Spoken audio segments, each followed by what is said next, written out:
kukwento ko na rin sa inyo, announce ko na rin naman, yung mga umabot sa dulo, magpa-file po ako for senator. I'll be filing for senator sa October 2, Wednesday. Nagawa ko na yung papeles, na-notarize ko na. Si Doc Lisa, nasa airplane na ngayon. And na-miss ko na nga si Doc Lisa, kawawa naman. Kawawa naman yung babaeng yun. Pinakasalan niya ako. My God. So much suffering for her. Baka hindi ko mabawi this life yung mga utang ko sa kanya. Tama na. Race.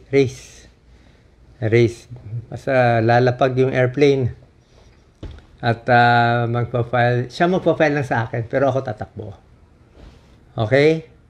Tatakbo tayo, papakita natin tunay ang Diyos. This time, we're gonna win it. Gagastusin natin, wala.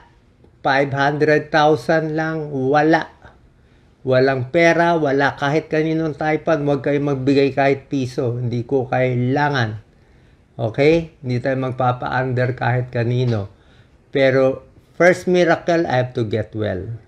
Second miracle, mananalo tayo ng walang pera. Pag di nanalo, sorry. Pero I'll give it my best shot. Ito ang David versus Goliath talaga. Yung 500,000 ko, bakit 500,000? Siyempre, kailangan magbayad ng airplane. Kailangan magbayad ng hotel.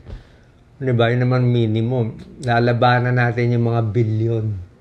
Lalabanan natin yung may mainstream. Lalabanan natin yung malakas sa mga surveys. Oh my God, the surveys. Kung alam nyo lang, tatahimik na lang ako. Quiet. Huwag mo na sabihin. Alam ko na lahat ng pautot at kalokohan. My God. Quiet mo na. Relax. At the right time.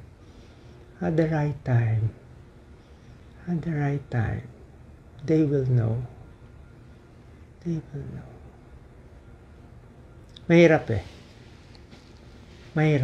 Pero I'll do it the cleanest way. Hindi tayo connected kahit kanino. Hindi tayo admin. Hindi tayo Duterte. Hindi tayo opposition. Wala lang. Ako lang mag-isa. This is me. No one else. Me and God straight. If they help me, thank you. Pag hindi, thank you. Wala akong utang. Wala akong hinihingi. Gusto ko ba tumulong? Why not?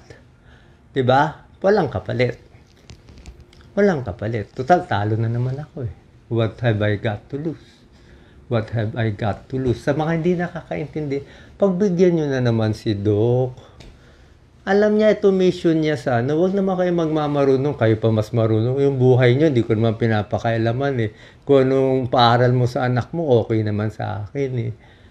Feeling niya yun ang mission niya, tulungan kayo eh. Pagbigyan mo na. Gusto niya maging martyr eh. Pagbigyan na siya. Diba? So I thank the religious groups, sa mga Catholic priests, sa mga madre na hindi nagalit sa akin, nagalit dati. Enough is enough. And sa akin mga kababaeng Muslim, ako ang babayad lahat. Thank you. Yun lang po. So sana po, announce ko lang. Sokmed lang tayo. Wala ako hihingiin. This will be the first campaign na ganito. Kung may tutulong, thank you. Alam ko naman walang tutulong kasi pera-pera sa Pilipinas eh, di ba? Pero tignan natin. Pag overwhelming kasi ang votes, hindi nila kaya dayain eh. Tsaka tingin ko may magmamagic. Habol ko lang naman number 12. Singit nyo na lang ako. Ong Doc Willie. Ganun lang. That's just as simple as that. Lalabas lahat ng paninila, sabihin nila. Sabihin nila ang gusto nila sabihin.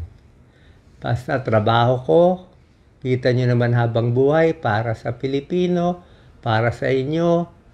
At kung ano man ginawa ko noon, wala akong alam na ginawa kong masama, puro lang ang ibang tao gumagawa ng masama, in-ending ko naman ng maayos eh. Kung 1 week na lang ang buhay ko, di yun na lang. O mabot ako ng May, baka manalo pa tayo. O bang gumaling ako, matapos ko pa yung term. Oh, 'di ba? Pero hindi ako magpapabahay. Hindi ko susundin yung style ng iba kasi walang pinuntahan ng style ng iba eh. Lubog ang bansa. Hindi nyo alam gaano kalubog ang bansa natin.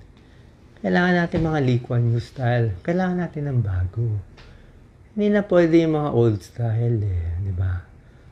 Hindi na pwede. So I'm just giving people a chance. Yun lang po. So I thank everyone.